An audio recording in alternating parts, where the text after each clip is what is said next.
बोधि प्रदाता अनंत उपकारी पूज्य श्री विराट गुरु जी को भाववंदन। जय हो। हम सब चाहते हैं कि हमारा जीवन मस्त हो। हम सब इस जीवन को जीते हुए ये मस्ती अनुभव करें, लेकिन होता उल्टा है। होता ये है कि हम व्यस्त रहते हैं, हम पस्त रहते हैं और हम त्रस्त रहते हैं। हम व्यस्त इसलिए रहते हैं क्योंकि हमें लगता है कि जितना ज़्यादा हम काम करेंगे उतना ज़्यादा हम अपना काम जल्दी जल्दी निपटा पाएंगे और अच्छा खासा पैसा भी कमा लेंगे, या हम जितने अधिक व्यस्त रहेंगे उतनी ही अधिक हम फुर्सत बना पाएंगे और फिर हम मज़े से रिलैक्स करेंगे। और इस व्यस्तता में हम इतने अधिक व्यस्त हो जाते हैं कि हम पस्त हो जाते हैं। और जब पस्त हो जाते हैं यानी हमारा एनर्जी लेवल डाउन हो जाता है, हम थक जाते हैं मेंटली, इमोशनली, फिज़िकली, तो फिर हम त्रस्त हो जाते हैं। फिर हम फ्रस्ट्रेटेड हो जाते हैं, इरिटेट हो जाते हैं कि अरे बाबा इतना काम कर रहा हूँ, काम है कि ख़त्म होने का नाम ही नहीं ले रहा है। मैं जब भी कोई काम करता हूँ मेरे बीच में कोई ना कोई प्रॉब्लम्स आ जाती है, हर्डल्स आ जाती है। अभी कुछ दिनों पहले एक भाई साहब मिले, बातचीत हो रही थी, तो उनकी ये शिकायत थी कि मैं अपने जीवन को इतने सालों से अनुभव करता आ रहा हूँ कि जब भी मुझे लगता है, चाहे अपने बिज़नेस में, चाहे फैमिली में, या अपने स्वास्थ्य को लेकर, यहाँ तक कि अपने आध्यात्मिक जीवन में, कि हाँ अब सब कुछ अच्छा चल रहा है, लेकिन फिर कोई ना कोई हर्डल आ जाती है और मैं रिलैक्स ही नहीं हो पाता हूँ। अब उनकी बात सुनकर भीतर ही भीतर कहीं हंसी भी आ रही थी कि इतना बड़ा सत्य कि ये जीवन असंस्कृत है, हमें अगले पल का भरोसा नहीं। और ये भाई साहब हैं कि प्लान करके चल रहे हैं कि भाई मैंने ये काम कर दिया, ये मैंने ऑर्डर दे दिया, तो बस अब मैं अगले 1 हफ्ते तक रिलैक्स करूँगा। मैंने ये अपनी भक्ति शुरू कर दी, माला शुरू कर दी, तो अब 1 हफ्ते 10 दिन आगे का मेरा पूरा जीवन सही होने वाला है। परेशानी ये नहीं है कि प्रकृति आपके जीवन में हर्डल्स ला रही है। परेशानी ये है कि हम अपने मानस में एक तयशुदा पिक्चर बना लेते हैं और फिर उसी को जीने लग जाते हैं। हम मान लेते हैं कि भाई मैंने प्रोफेशनली एक डिसीजन ले लिया है और अब सब कुछ वैसा कि वैसा चलता जाएगा, सब कुछ वैसा ही होगा जैसा मैंने सोचा है। लेकिन हम भूल जाते हैं कि ये प्रकृति एक क्रमबद्ध पर्याय है, ये प्रकृति अपने ही क्रम में चलती है। और जो लोग हमारे साथ इस प्रोजेक्ट में, चाहे प्रोफेशनली हो चाहे परिवार में हो, जो लोग इन्वॉल्व हैं, वो लोग भी तो जीते जागते लोग हैं। उनका अपना एक सोचने का तरीका है, उनका अपना एक फिज़िकल, इमोशनल, मेंटल लेवल है, तो वो अपने समझ के अनुसार काम करेंगे। हम केवल मशीनी ज़िंदगी में तो नहीं जी रहे हैं ना। और मशीन भी चलने के लिए बहुत सारे सहयोगी तत्व लगते हैं, जैसे इलेक्ट्रिसिटी लगती है, नेटवर्क लगता है, इंटरनेट कनेक्टिविटी, बहुत कुछ लगता है, रोड्स हैं, प्राकृतिक आपदाएं हैं, सारा कुछ एक क्रमबद्ध पर्याय है। लेकिन हम जब एक पर्टिकुलर रिज़ल्ट की उम्मीद लगा लेते हैं, हम मान लेते हैं कि ये जो हम कर रहे हैं इसका जो रिज़ल्ट आ रहा है, जो फल आ रहा है, वो फल ऐसा ही होगा, और जब वो हमारी आशाओं के अनुरूप नहीं होता तो हम उसे हर्डल मान लेते हैं। हम पहले ही कदम पर पस्त हो जाते हैं, हम उसे अस्वीकार कर देते हैं, और ये अस्वीकार्यता का बोध इतना अधिक गहरा जाता है कि हम परेशान हो जाते हैं। और फिर हम छोटी छोटी चीज़ें जो हमारे मन के अनुरूप नहीं होती, मन के अनुकूल नहीं होती, हमारे सोचे समझे गए पैटर्न के अनुरूप नहीं होती, हम पस्त हो जाते हैं। पहला रीज़न ये। दूसरा रीज़न है हमारी एक ऐसी ट्रेट, या मैं कहूँ एक ऐसी हमारे जीवन जीने की शैली जो हमको तकलीफ़ देती है, और वो शैली है अनुकरण करने की शैली, यानी फॉलो करने की शैली। फॉर एग्ज़ाम्पल, आप अपने आसपास देखिए, यदि कोई माँ अपने बच्चे के प्रति आपकी नज़र में आपको लगे कि लापरवाह है। अब वो माँ ये सोचकर अपने बच्चे के साथ स्ट्रिक्ट है कि मुझे अपने बच्चे को स्ट्रॉन्ग बनाना है, मैं जानती हूँ कि इसके भीतर कितना पोटेंशियल है, तो अगर मैं स्ट्रिक्ट रहूँगी, इसको थोड़ा पुश करूँगी, तो ये अपने आप को खोल पाएगा, अपनी स्ट्रेंथ्स जो है उसे खोल पाएगा, उसे जान पाएगा, और जितना मैं इसको पुश करूँगी उस तरह से ये आगे बढ़ पाएगा। तो वो माँ अपने बच्चे को सेल्फ सफिशिएंट बनाने के लिए कई बार बहुत सारी चीज़ें अनदेखी कर देती है। लेकिन एक दूसरी माँ जो है वो उन माँ बच्चे को देख रही है, अब वो माँ की जगह पर खुद को डाल देती है और वो कहेगी कैसी माँ है, ऐसी कोई माँ थोड़ी होती है। अब वो बच्चा भी ये बात सुन रहा है, वो अपने भीतर एक पिक्चर बना लेता है कि माँ ऐसी होती है, टीचर को ऐसा होना चाहिए, फादर को ऐसा होना चाहिए, बड़े भाई को ऐसा होना चाहिए, छोटी बहन को ऐसा होना चाहिए। और हम सब ये सो कॉल्ड बनाई गई आदर्श आइडियलिस्टिक पिक्चर्स, इमेजेस, इन सबको फॉलो करते हैं और इन्हीं सबको इम्पोज भी कर देते हैं अपने मानस पर। और जब हम इम्पोज करते हैं तब हम स्वयं अपने आप को नहीं जी पाते, हम उस क्षण को नहीं जी पाते। थ्योरेटिकली तो हम बहुत सारी बातें कर लेते हैं। अब यहाँ पर ये तीसरा पॉइंट भी आता है। पहला हमने चर्चा की कि हम अपने मानस के अनुरूप जीते हैं, दूसरा हमने चर्चा की हमारी अनुकरण करने की पद्धति, यानी कुछ सेट जो स्टैंडर्ड्स हैं उनको हम फॉलो करते हैं, लेकिन हम स्वयं जानते हैं कि ये फॉलो करना कभी भी हमारे आत्मिक योग्यता के साथ हमेशा ही एक सुर लय ताल में हो, ऐसा नहीं होता। और जब वो सुर लय ताल में नहीं होता तब मामला गड़बड़ा जाता है। अब तीसरी स्थिति यहाँ पर आती है जहाँ पर हमारे भीतर की अवस्था और बाहर की परिस्थितियों में कोई ताल लय नहीं होता। आपने कभी कैरियोके पर गाना गाया है? यानी बाहर का जो म्यूज़िक है वो कुछ अलग बज रहा है, आप वहाँ पर जो म्यूज़िक बज रहा है उसका जो सुर लय ताल है वो दूसरी पंक्ति का, आप जो मुखड़ा गा रहे हो उसकी दूसरी पंक्ति का म्यूज़िक चल रहा है, लेकिन आप जो गा रहे हो वो तीसरी पंक्ति गा रहे हो। तब क्या होगा? क्या वो गाना कर्णप्रिय होगा?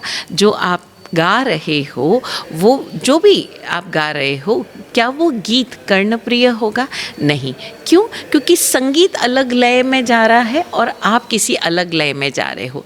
तब हम क्या बोलेंगे? ये सुर में नहीं है, ये बेसुरा है। जबकि जो व्यक्ति गा रहा है वो अपने हिसाब से सही सुर में गा रहा है, लेकिन जो बजा रहा है, जो वाद्य यंत्र है, वो उसकी अपनी एक अलग स्पीड है। अब ये दोनों मैच नहीं करती, तब क्या होता है?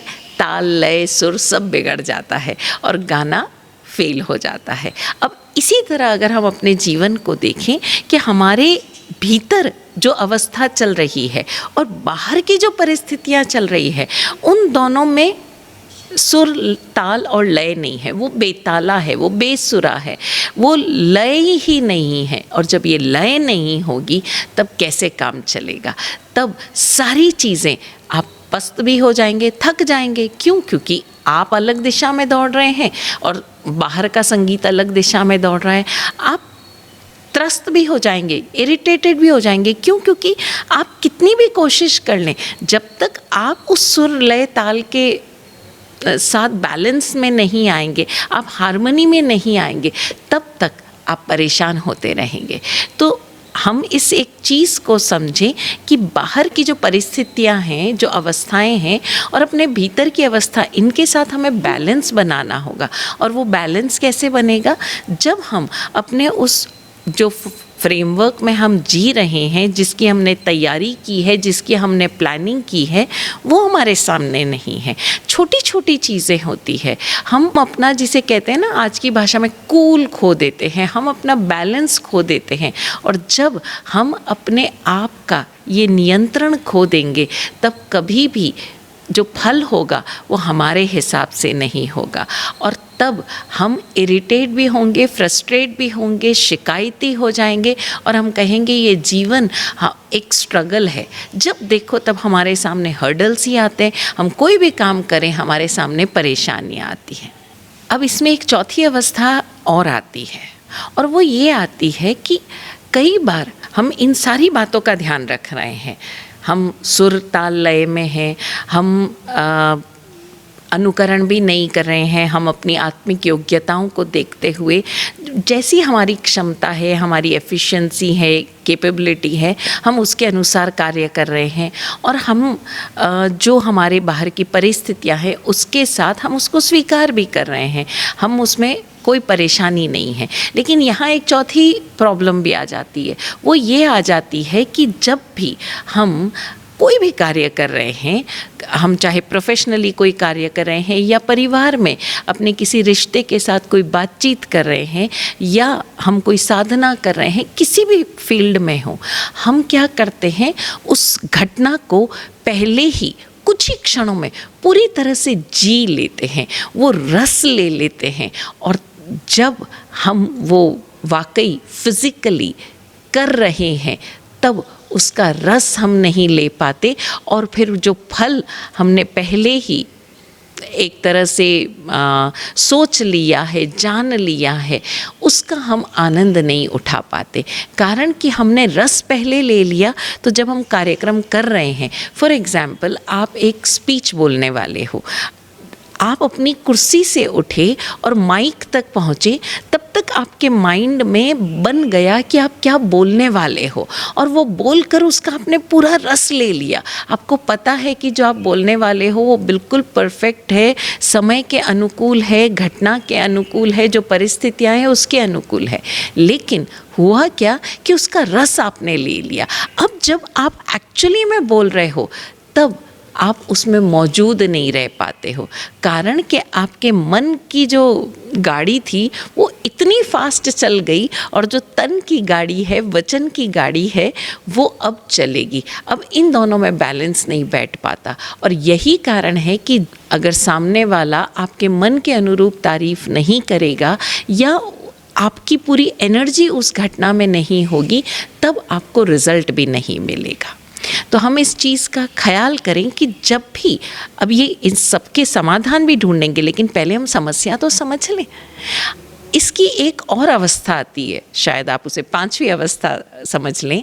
कई बार क्या होता है कि हम जानते हैं कि ये जो चीज़ है, जो चल रहा है, जो चलन में है, जो एक दुनिया जिस दृष्टि से भाग रही है वो सही नहीं है।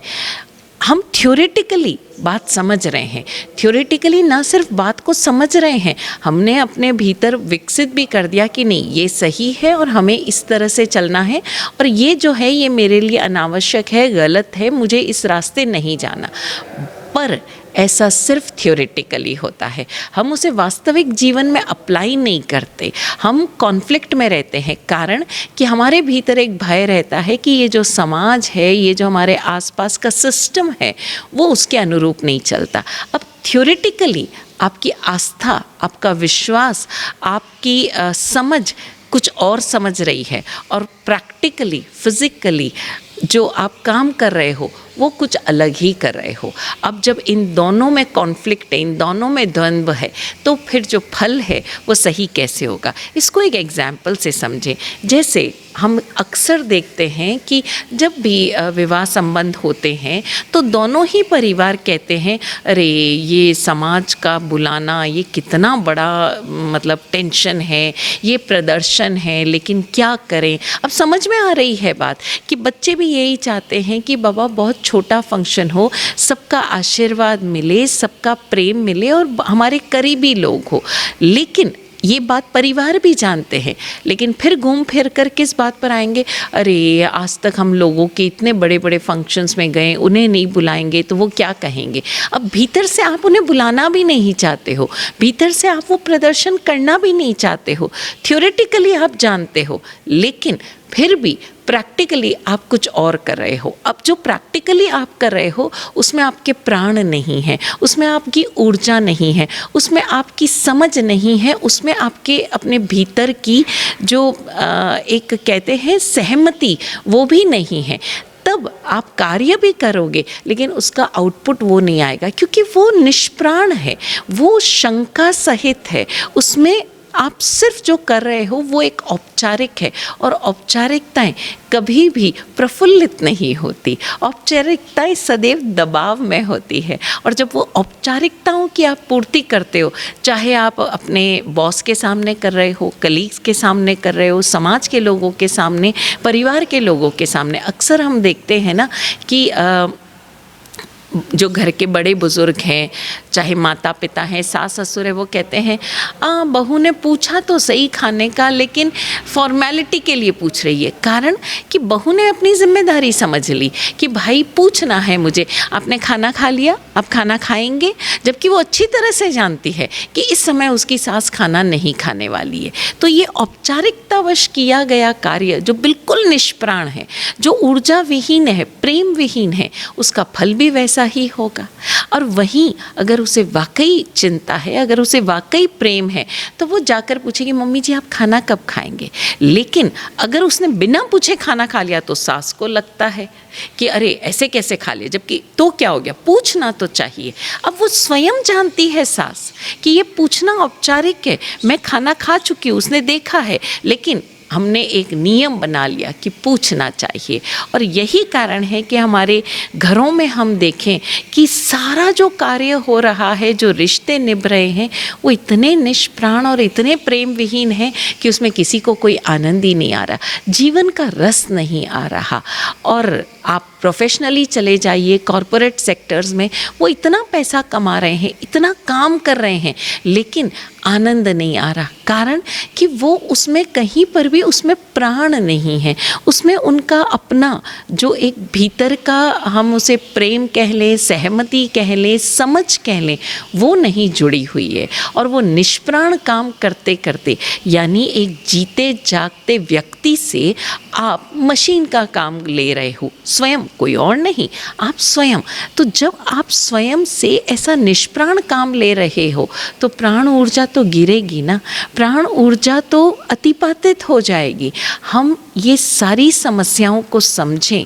अब इसका समाधान क्या? समाधान बड़ा सिंपल है, आप कई बार सुन चुके हैं, लेकिन अगेन जो हमने अंतिम बात की, हम सिर्फ थियोरेटिकली सुनते हैं, हम उसे अपने जीवन में पूरी तरह से समाहित नहीं करते, उसे जीते नहीं हैं। पूज्य विराट गुरुदेव कहते हैं कि रोज़ाना हर क्षण हर सुबह का स्वागत करो। शुभ प्रभात शुभ दुनिया यह दिन, रिद्धि सिद्धि कल्याण, स्वागत सुखदा भाग्योदय का। स्वागत किसका कर रहे हैं? हम अपने भाग्योदय का। हर पल जो आने वाला है वो हमारे भाग्य को उदित करने वाला है। ये भीतर हमारे आस्था तो हो, विश्वास तो हो। और जब ये आस्था और विश्वास रहेगी तब क्या होगा? जय जय जय, हर क्षण जीतने वाला होगा, हर क्षण की जय होगी। इसी गीत की पंक्ति में विराट गुरुदेव कहते हैं, धन्यवाद हर एक लम्हे का, हर कण आनंदित हो। धन्यवाद हर एक लम्हे का। लेकिन हम क्या कर रहे हैं कि उन लम्हों को पहले ही जी लेते हैं। अरे मैं ऐसा बोलूँगा वो ऐसा जवाब देंगे, मैं ऐसा करूँगा मुझे पता है इसका रिज़ल्ट ऐसा ही आना है।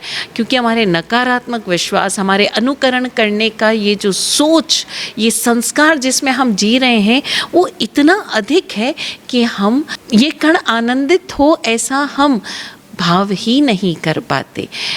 इसके आगे की पंक्ति में गुरुजी कहते हैं, हर घटना यूं घटे मज़े से, फल प्रफुल्लित हो।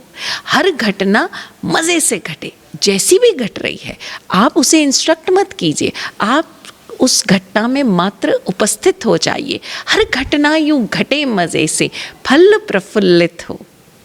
बस मंजिल तय हो। मंजिल क्या है कि मुझे ये अपना पुरुषार्थ करना है और आगे बढ़ते जाना है। ये जो घटना, ये जो क्षण मेरे सामने आया है, मुझे उससे संपूर्ण रूप से जीना है। और फिर क्या होगा? फल प्रफुल्लित ही होगा। ये परिणाम जो होगा वो हमें प्रफुल्लित करने वाला ही होगा।